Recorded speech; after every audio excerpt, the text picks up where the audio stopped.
Channel of Vadodara. વડોદરામાં licence વગર security agency ચલાવતા સંચાલકને એસઓજીએ બાતમીના આધારે ઝડપી પાડ્યો હતો.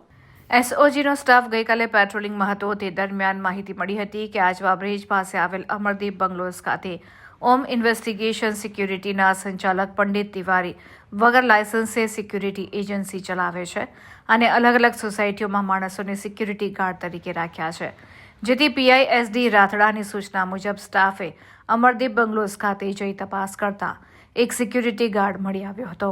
તેણે પોતાનું નામ અનુપભાઈ બાબુભાઈ પિત્રોડા જણાવ્યું હતું. તેણે પોલીસને જણાવ્યું હતું કે હું છેલ્લા 2 વર્ષથી ઓમ ઇન્વેસ્ટિગેશન સિક્યુરિટી અને લેબર સપ્લાયમાં નોકરી કરું છું. તેના સંચાલક આર.એસ. તિવારી છે, જેથી પોલીસે આર.એસ. તિવારીને કોલ કરીને સ્થળ પર બોલાવ્યા હતા.